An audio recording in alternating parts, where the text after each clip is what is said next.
बनारस क्या है? बनारस जब भी यह नाम हमारे दिलो दिमाग पे आता है, सबसे पहली जो चीज़ हमारे दिमाग में आती है बनारस की गलियाँ, बनारस का घाट और बहुत सारी चीज़ें हमारे दिमाग में आने लगती हैं। तो हमें क्या करना चाहिए? तो काफ़ी लोग कहते हैं कि बनारस हम 2 दिन में घूम लें, कई लोग कहते हैं बनारस आप 4 दिन में घूम सकते हो। पर मेरा जो एक्सपीरियंस रहा है इस पूरी जर्नी में, मैं वहाँ पे लगभग 3 दिन और 2 रातें रहा था और फिर भी कुछ चीज़ें ऐसी थी जो रह गई थी मेरे से। मैंने ऑलमोस्ट सभी चीज़ें कवर करने की कोशिश की थी, जितने भी घाट हो सकते थे मैंने कवर किए। माँ गंगा की आरती देखी, सुबह शाम की मैंने बोट राइड की, फिर सुबह बनारस जो होता है 80 घाट का वो भी मैंने अटेंड किया। उसके बाद जितने मंदिर हो सकते थे वो भी विज़िट किए। फिर भी मुझे लगता था ना कुछ तो चीज़ें रह गई थी, जैसे नमो घाट रह गया था मेरे से और बड़े हनुमान जी का मंदिर रह गया था और भी बहुत सारी चीज़ें रह गई थी। और इतनी सारी चीज़ें हमने कवर करने के बावजूद आप मानोगे नहीं, लगभग 3 दिनों में मैं सुबह 5 बजे निकलता था और रात के 9 बजे अपने होटल में दोबारा आता था। फिर भी कुछ चीज़ें रह गई थी, ठीक है। तो इस वीडियो के माध्यम से हम आपको बताएंगे कि आपको कहाँ कहाँ विज़िट करना चाहिए, ठीक है। तो चलिए ज़्यादा समय व्यर्थ ना करते हुए हम अपनी वीडियो को शुरुआत करते हैं। तो चलिए,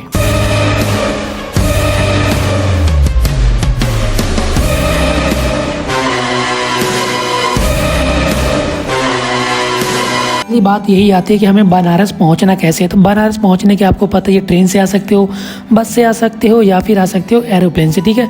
तो वहां आने के बाद आपको आना है गोदोलिया। तो स्टेशन पे आए हो तो गोदोलिया आने तक के आपको लगेंगे लगभग 20 रुपये, जो मेरे भी लगे और आपके भी लगेंगे। और ये सिर्फ शेयर की बात करूँ, अगर आप सुबह बहुत आते हो या फिर शाम को आते हो तो ज़्यादा लग सकते हैं। फिर आपने होटल में किसी चेक इन करना है, जिसमें अगर होटल में लेते हो तो 1 से लेकर 4 हज़ार तक। अगर कोई हॉस्टल वगैरह आप में क्या बोलते हैं चेक इन करते हो तो वो आपका 250 से लेके 600 तक हो जाएगा, ठीक है। तो आपने चेक इन कर लिया, अब जाना है आपने अपने फर्स्ट डे को यूटिलाइज़ करने। तो मैं सबसे पहले निकला था घाट होपिंग यानी कि घाट वगैरह घूमने के लिए। तो हमने स्टार्ट किया था सबसे पहले दशाश्वमेध घाट से। तो दशाश्वमेध घाट से सबसे पहले हम गए अपने राइट में। तो अपने हमारे राइट में ही बिल्कुल क्या कह सकते हैं, जिसे जंतर मंतर या मानसिंह ऑब्जर्वेटरी भी कहते हैं, ठीक है। तो उनमें से एक है। तो सबसे पहले हमने यही किया, कवर किया, क्योंकि ये सबसे नज़दीक था। और अगर हम इसकी प्राइस की बात करें तो ये 25 रुपीज़ लगते हैं ऑनलाइन और 20 ऑफलाइन आपका 25, ठीक है। तो इसमें 2 तरह के आपके जो क्या बोलते हैं वो चलते हैं यहाँ पे, ठीक है। एक में आपको श्री माँ गंगा के बारे में बताया जाता और एक में आपको सारनाथ के बारे में बताया जाता, ठीक है। तो ये काफ़ी अच्छा एक्सपीरियंस है। मैं चाहता हूँ अगर आप भी वाराणसी जाते हो तो ये वाला एक्सपीरियंस ज़रूर लें, ठीक है। तो बहुत ही अच्छा एक्सपीरियंस में से एक था मेरे लिए, क्योंकि मैं वाराणसी पहली बार गया था और सोलो ट्रिप था।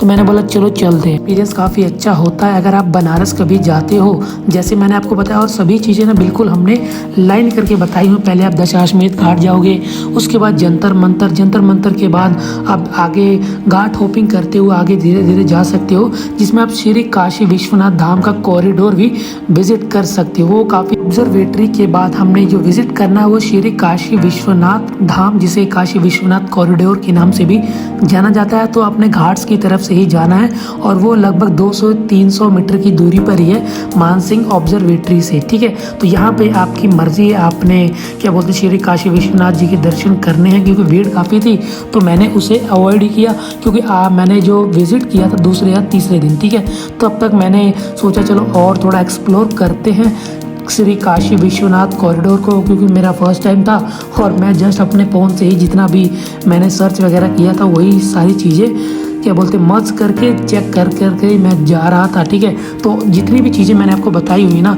सभी लाइन अगर इस वीडियो के माध्यम से आप वाराणसी में जितनी चीज़ें विजिट करना चाहते हो करोगे तो आपके लिए इजी हो जाएगा, ठीक है। और दूसरी जगह जो हम जा रहे हैं वो होने वाली नेपाली टेम्पल, और वो आप काशी विश्वनाथ कॉरिडोर से होते हुए जा सकते हो, जैसे आप यहाँ पर भी देख पा रहे होगे, ठीक है। और ये लगभग जैसे ही आप एंटर करोगे गेट से, उसके लेफ्ट साइड पे आपको देखने को मिल जाएगा, ठीक है। लगभग 100 मीटर की दूरी पर ही है, आपको नेपाली टेम्पल जाने का रास्ता मिल जाएगा, ठीक है। और अगर आप घाट्स की तरफ से आते हो, शीतला घाट के जस्ट ऊपर ही है, ठीक है। तो ज़्यादा दूर आपको जाना नहीं पड़ेगा। तो इसीलिए मैंने सोचा कि अगर इस तरह का एक वीडियो हम बनाएंगे ना, 1 बाय 1 जितनी घाट्स में आती हैं, जितनी भी 1 बाय 1 सारी कवर करते जाएंगे, ताकि आपको भी ईजी हो जाए और मुझे भी कोई दिक्कत ना हो। लोकेशन जो होने वाली थी वो होने वाली थी मणिकर्णिका घाट। अगर आप वाराणसी कभी भी आओ तो मणिकर्णिका घाट जरूर जाना, ठीक है। और ये काशी विश्वनाथ कॉरिडोर से लगभग 150 से 200 मीटर भी नहीं होगा, 100 मीटर लगा के चलो, इतनी दूरी पर उपस्थित है। और वहाँ पे आके चाहे आप 5 मिनट बिताओ, 10 मिनट बिताओ, पर बिताओ ज़रूर, ठीक है। वहाँ पे एक थोड़ा सा अलग ही माहौल होता है वहाँ पे, ठीक है। तो यहाँ पे मैं आपको सजेस्ट करूँगा कि जब भी आओ यहाँ पे ज़रूर जाना, ठीक है। इसके बाद जो हमारी अगली डेस्टिनेशन थी, इससे जस्ट थोड़ी सी आगे जाके काशी धाम। तो अगर आप, जैसे मैंने आपको बताया, घाट्स की तरफ से जाओगे तो यहाँ घाट देख पा रहे हो, दुर्गा घाट, तो इसी का इस्तेमाल करके आप पहुँच जाओगे। और ये आपको लगभग 500 से 600 मीटर की दूरी पर है मणिकर्णिका घाट से, ठीक है। तो ज़्यादा दूरी आपको तय नहीं करनी पड़ेगी। और इसका जो प्राइस होने वाला वो 25 रुपीज़ है, ठीक है। क्योंकि ये म्यूजियम है और इसको केयर करने के लिए थोड़े पैसे भी लगते हैं, ऑब्वियस सी बात है। तो इसीलिए आपका 25 रुपीज़ आपको लगते हैं इसमें। तो ये भी काफ़ी अच्छा एक एक्सपीरियंस होने वाला था आपके लिए भी, मेरे लिए भी तो बिल्कुल था ही, तो आपके लिए भी होने ही वाला है। तो ट्राई करना कि अच्छे से एक्सप्लोर करो, चाहे आधा घंटा 1 घंटा जितना भी टाइम आप यहाँ पर स्पेंड करना चाहते हो कर सकते हो। कोई ऐसी कोई बात नहीं है कि हाँ इतना टाइम से ही आप वो कर सकते हो। इसके बाद हम चल पड़े थे अपनी अगली लोकेशन पे, जो होने वाली थी श्री काल भैरव मंदिर, ठीक है। और ये भी लगभग 300 से 400 मीटर की ही दूरी पर था और काशी धाम से। तो हमने इसे भी विजिट कर लिया, क्योंकि इन्हें कहा जाता है कि श्री काशी का इन्हें प्रोटेक्टर कहा जाता है। तो मैंने बोला चलो पहले दिन हम इसे ही विजिट करेंगे। तो क्योंकि काल भैरव मंदिर हमें सबसे पहले विजिट करना चाहिए, तो मैंने बोला हम जिस लोकेशन से जा रहे हैं तो वहाँ से हम काल भैरव मंदिर ईजिली विजिट कर लेंगे, ठीक है। तो इसके बाद अब सबसे बड़ी जो हमारे लिए चुनौती थी, श्री माँ गंगा की आरती देखना। और इसके लिए हमें ना सुबह नहीं, क्या बोलते, शाम को 4:30 बजे से यहाँ बैठना पड़ता है, क्योंकि भीड़ धीरे धीरे ना बहुत बढ़ जाती है। और आपको लगता होगा कि हाँ आप इजीली बैठ जाओगे, वो कर लोगे, पर ऐसा नहीं है। क्योंकि लोग, मैं 4:30 बजे यहाँ पहुँचा था और तभी लोग इतने ज़्यादा थे ना, क्योंकि आरती लगभग 6 से 6:30 बजे स्टार्ट हुई थी, बट जो भीड़ थी वो बढ़ती ही जा रही थी।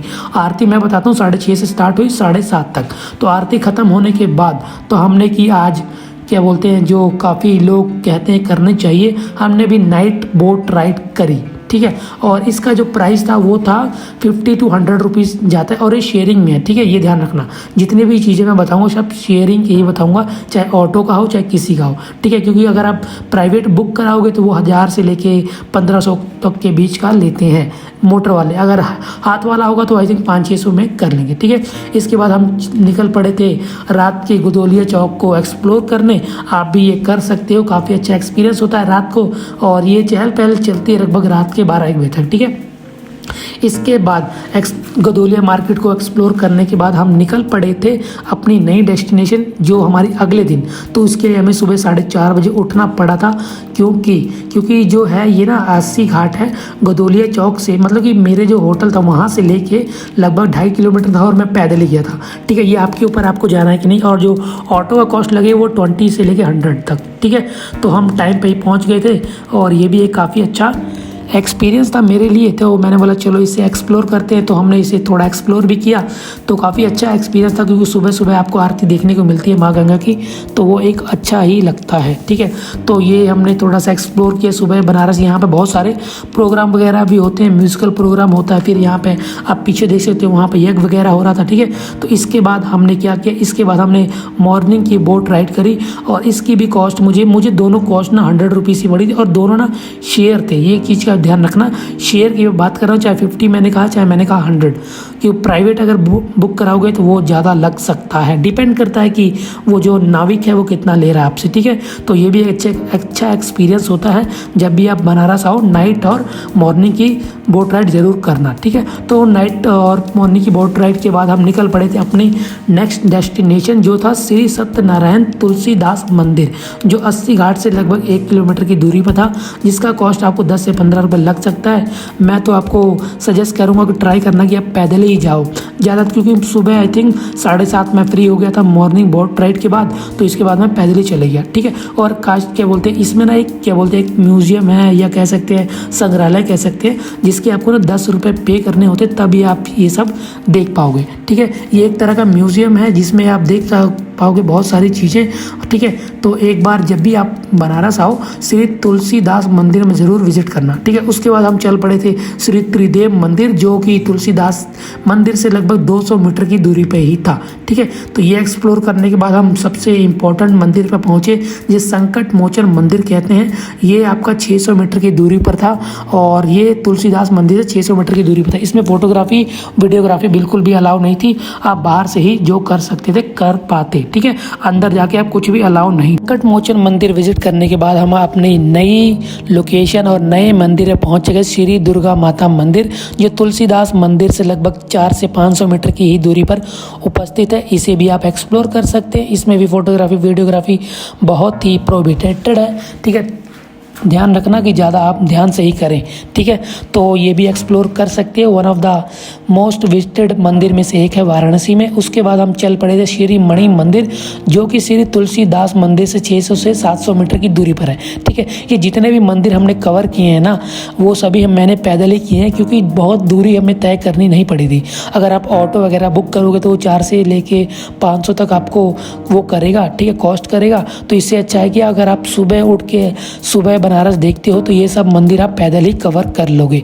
तो यहाँ पे 108 शिवलिंग रखे गए हैं और आप विजिट ज़रूर करना, बहुत अच्छा एक्सपीरियंस होता है श्री मणि मंदिर में, जो कि मैंने आपको डिस्टेंस भी बता दिया, ठीक है। तो हर एक मंदिर आपने पैदल ही कवर करना है, तभी आप सभी मंदिर अच्छे से एक्सप्लोर कर पाओगे। क्योंकि अगर आप ऑटो वगैरह क्या बोलते हैं बुक करते हो तो आपको शायद ज़्यादा कॉस्ट कर ले और टाइम भी ज़्यादा ना लगे, ठीक है। तो इसीलिए पैदल ही जाना और सुबह उठना इसके लिए बहुत ही आवश्यक है। तो मणि मंदिर एक्सप्लोर करने के बाद हमने अपनी नई डेस्टिनेशन जो थी एस्कॉन टेम्पल, वो लगभग एससी घाट से अगर हम काउंट करें तो 1 से 1.5 किलोमीटर है। अगर तुलसी मानस मंदिर से अगर हम बात करें तो 600 से 800 मीटर की दूरी में उपस्थित है। तो इसमें भी वीडियोग्राफी नहीं थी करनी, तो इसे आप बाहर से ही देख सकते हो। बाकी आप इसलिए हमने ऐड कर दिया कि ताकि ये ना सब ना एक रास्ते में ही आ जाते थे, ठीक है। तो इसके बाद हम निकल पड़े थे BHU की ओर। तो इसमें जो मुझे कॉस्ट पड़ा था 30 to 40 रुपीज़, और ये सारे ना शेयर था, ठीक है, यानी कि लोग भी बैठे हुए थे इसमें, ठीक है, मेरा पर्सनल नहीं था, ठीक है। तो इस चीज़ का ध्यान रखना, जितने भी हम आपको आगे बताने वाले हैं सभी शेयर वाले हैं। तो इसे भी हमने एक्सप्लोर किया, लगभग हमने इसे 1.5-2 घंटे तक यहाँ पे हमने स्पेंड किया, ठीक है। और उसके बाद हम चल पड़े थे अपनी अगली लोकेशन, जो होने वाली थी रामनगर में रामनगर फोर्ट, ठीक है। और इसमें भी हमें 30 to 40 रुपीज़ पे करना पड़ा, और दोनों ना शेयर ही, हम जहाँ भी गए हम शेयर में ही गए हैं, तो इस चीज़ का ध्यान रखना। तो इसमें एक और चीज़ का मैं आपको बता दूं, रामनगर में ना एक म्यूज़ियम है जिसको देखने के लिए आपको 75 रुपीज़ पे करने होते हैं, ठीक है। और वो पे करना ज़रूरी होता है, उसके बगैर आप अंदर नहीं जा सकते, बाहर से ही देख सकते हो, ठीक है। और तो मैं तो यही बोलूँगा कि 75 रुपीज़ बहुत तो होते नहीं है, बाकी आप दे देना, और काफ़ी अच्छा एक्सपीरियंस होता है। बहुत सारी चीज़ें आपको अंदर देखने को मिलेंगी, ठीक है। जो महाराजा थे यहाँ पे, उनके सभी प्रकार के औजार, उनकी गाड़ियाँ, जो चीज़ें यूज़ की गई थी ना उस शताब्दी में, सभी आपको देखने को मिलेगी, ठीक है। तो उसके बाद अब अगले दिन हम आते हैं दोबारा, और सुबह लगभग 4:30 बजे उठते हैं श्री काशी विश्वनाथ, जिसे गोल्डन टेम्पल के नाम से भी जाना जाता है, ठीक है। क्योंकि मुझे ये जो विज़िट करना था मैं सुबह ही करना चाहता था, क्योंकि सुबह विज़िट करने से ये ऐसा होता है ना कि आप जल्दी से आप पहुंच जाते हो। और लगभग मुझे 20 से 25 मिनट लगे थे, और ये मैं होटल में अपना फ़ोन रख दिया था। और ये जो वीडियो देख रहे हो ना, ये हमने बनाई थी अपने फर्स्ट डे पे, जिस दिन हम श्री माँ गंगा की आरती में सम्मिलित हुए थे। उसके बाद हम यहाँ गए थे, ठीक है। तो वो वाला शूट हुआ जिस दिन हम विज़िट किए थे ना दर्शन करने के लिए, उस दिन का ये शूट नहीं है, ठीक है। उसके बाद हम निकल पड़े थे अपनी नई अगली लोकेशन के लिए, जो होने वाली थी सारनाथ। और इसका कॉस्ट भी लगभग हमें 40 से 60 के बीच लगा था, डिपेंड करता है कि आप कैसे जाते हो। और सारा जो शेयर ओनली है, मतलब कि हमने शेयर ऑटो ही हमेशा अटेंड किया जितने जहाँ भी हम गए, ठीक है। तो पहला जो मंदिर हमने एक्सप्लोर किया वो था सोमनाथ मंदिर, और वो सोमनाथ मंदिर आपका बहुत ही नज़दीक है, क्या बोलते हैं, सारनाथ स्टेशन से, ठीक है। तो आप ट्राई करना जब भी आप सारनाथ जाओ स्टेशन के पहले ही उतरो, ताकि आप सोमनाथ मंदिर विजिट कर लो, और उसके बाद 400 मीटर की दूरी पे जो आपको चाइनीज़ टेम्पल भी आप विजिट कर सकते हो, ठीक, नहीं तो आपको वापस आना पड़ेगा पीछे, ठीक है। तो इसीलिए आप स्टेशन के पास ही उतरना। उसके बाद हम चले पड़े थे 400 मीटर दूरी तय करने के बाद चाइनीज़ टेम्पल। तो ये भी मोस्ट विजिटेड टेम्पल है सारनाथ में, और इसे अपनी बकेट लिस्ट में ज़रूर रखना जब भी आप सारनाथ वाराणसी आते हो, सारनाथ विजिट करते हो। तो यहाँ पे भी गौतम बुद्ध आपको देखने को मिल जाएंगे, और बहुत ही अच्छा इन्वायरमेंट था यहाँ पर, बहुत ही अच्छी बोलते हैं ना इन्वायरमेंट के साथ साथ बहुत ही शांत माहौल था यहाँ पे। तो ये काफ़ी अच्छा लगा, और ट्राई करना ना जिस दिन भी जाओ आप वहाँ पे सुबह के लिए निकलो, ताकि आप शाम तक यहाँ पूरा एक्सप्लोर कर सको, क्योंकि आप एक टाइम पे एक्सप्लोर नहीं कर पाओगे। बहुत बड़ा है ये सारनाथ में, जितने भी मंदिर है ना हमें पैदल ही चलना होता, ठीक है। इसके कवर करने के बाद हम पहुँच चुके थे बुद्धिस्ट टेम्पल। तो यहाँ पे हमने स्पेंड किया था काफ़ी समय, और ये भी one of the most visited temple में से एक है सारनाथ में। और यही वो टेम्पल है जिसे कहते हैं जहाँ पे महात्मा बुद्ध ने पहली बार अपना क्या बोलते हैं श्लोक दिया था, या अपना प्रवचन दिया था, जो भी आप कह सकते हैं, ठीक है। तो यही है वो मंदिर है, और यहीं पे वो क्या बोलते हैं पार्क है, जिसे डियर पार्क के नाम से भी जाना जाता है। आगे आप देख पाओगे क्या बोलते हैं गौतम बुद्ध की यहाँ पे मूर्तियाँ वगैरह हैं, जो इनके शिष्य भी आप साथ में ही बैठे हुए हैं, आप देख सकते हो, ठीक है।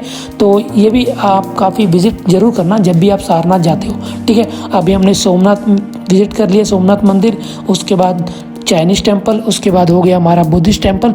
इसके बाद हम जाने वाले थे अपने 4th लोकेशन पे, जो होने वाला था आपका कह सकते हैं स्तूपा, ठीक है। स्तूपा नहीं, उससे पहले हम जाएंगे क्या बोलते हैं जो आप ना इसके आई थिंक लेफ़्ट साइड पे ये थोड़ी दूर पे जाके, जिसका कॉस्ट आपको 10 रुपये पड़ेगा। तो मैंने बोला क्योंकि वो जो हमें जाना था आगे स्तूपा, तो मैंने बोला पहले इसे एक्सप्लोर कर लेते हैं, क्योंकि हमारा फर्स्ट टाइम था। तो जो भी हम कर रहे थे काफ़ी अच्छा लग रहा था, मैंने बोला चलो इसे भी एक्सप्लोर कर लेते हैं। तो ये भी एक्सप्लोर कर लेना, काफ़ी अच्छा, ज़्यादा कुछ तो है नहीं, बट क्या कर सकते हैं, अच्छा लगता है ना थोड़ा। फिर इसके बाद हम चल पड़े अपनी अगली लोकेशन, जो होने वाली धमेक स्तूपा और म्यूज़ियम, ठीक है। इसका कॉस्ट आपको 30 to 35 हो सकता है, ऑनलाइन पे करोगे तो 30 और ऑफलाइन पे करोगे तो 35, ठीक है। बाकी ये लोग आपको ये जो पे करना होता है ये ऑनलाइन के थ्रू ही सारा कुछ होता है, ठीक है। तो यहाँ पे आप देख सकते हो धमेक स्तूपा, और वो जो मंदिर देख रहे हो जो हम बुद्धिस्ट टेम्पल वही वाला है जहाँ जो बंद था, ठीक है। और उसके सामने वाला बिल्कुल धमेक स्तूपा ही है, ठीक है। तो यहाँ पे विज़िट ज़रूर करना जब भी आप वाराणसी सारनाथ में विज़िट करते हो। तो ज़्यादा भीड़ नहीं होती है, बाकी बस धूप में मत आना, क्योंकि जब मैंने विज़िट किया था जनवरी का टाइम था। आप अप्रैल मई में बिल्कुल विज़िट मत करना, क्योंकि गर्मी में आपकी हालत ख़राब हो जाएगी, ठीक है। तो ये थी धमेक स्तूपा, और इसके बाद जो आप देख पा रहे हो ये जो पर्टिकुलर फुटेज है ये आपकी म्यूज़ियम की। यहाँ पर ना फ़ोटोग्राफी और वीडियोग्राफी अलाउ नहीं थी, तो हमने सिर्फ दूर से ही ये कैप्चर किया। बाकी मैं जूम करके भी आपको दिखा दे रहा हूँ, देख सकते हो यही है आपका म्यूज़ियम।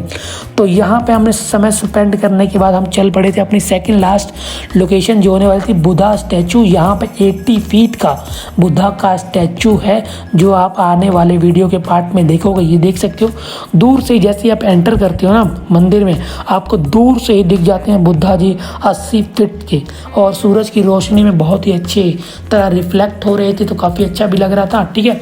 तो इसके बाद इसके लेफ़्ट साइड पे आप जाओगे ना आगे की तरफ, वहाँ पे आपको ना 6 आई थिंक 10 से 12 फुट की एक और स्टैचू दिखेगा, जो बुद्धा जी का ही है, वो गोल्डन कलर का है, जैसे आप देख पा रहे होगे इसमें, ठीक है। तो यहाँ पे भी आप एक्सप्लोर कर सकते हो। जैसे मैंने आपको स्टार्ट में बताया, सारनाथ को एक्सप्लोर करने के लिए आपको ना सुबह से लेके शाम तक यहाँ स्पेंड करना पड़ेगा, क्योंकि यहाँ 4-5 मंदिर हैं, फिर आपका धमेक स्तूपा है, म्यूज़ियम है। तो ये एक्सप्लोर करते करते ना बहुत टाइम हो जाता है, तो एक दिन आपको पूरा निकाल के यहीं के लिए आना पड़ेगा, ठीक है। इसके बाद हम आ चुके थे भारत माता मंदिर, जो वाराणसी के ट्रिप में सबसे लास्ट में हमने कवर किया, ठीक है। और ये जैसे हमने कवर किया ना, स्टार्टिंग से लेके घाट विजिट करने से लेके भारत माता मंदिर विजिट करने तक, आप भी बिल्कुल ऐसे ही करोगे ना तो आपको काफ़ी कम टाइम लगेगा, और ज़्यादा से ज़्यादा मंदिर हो गए, घाट्स हो गया, और जितनी भी चीज़ें आप विज़िट करना चाहते हो ना ईज़िली कर लोगे। और मैं पक्का कह रहा हूँ, अगर आप इस वीडियो के माध्यम से हर जगह विजिट करते हो ना, तो इस वीडियो के ना कमेंट सेक्शन में थैंक यू ज़रूर लिख देना, क्योंकि वीडियो को बनाने में बहुत मेहनत लगी। ठीक है, तो बस आज की वीडियो में इतना ही। अगर वीडियो पसंद आई हो तो लाइक करना, चैनल पे अगर न्यू हो तो सब्सक्राइब कर देना। मिलते हैं आपको नेक्स्ट वीडियो में नए टॉपिक के साथ। बट अभी ना जैसे कि इसमें भी कुछ कह सकते हैं, इसमें बहुत सारी चीज़ें रह गई हैं, तो वो आप खुद भी विजिट कर सकते हो। तो बस फिर आज की वीडियो में इतना ही, बाय बाय।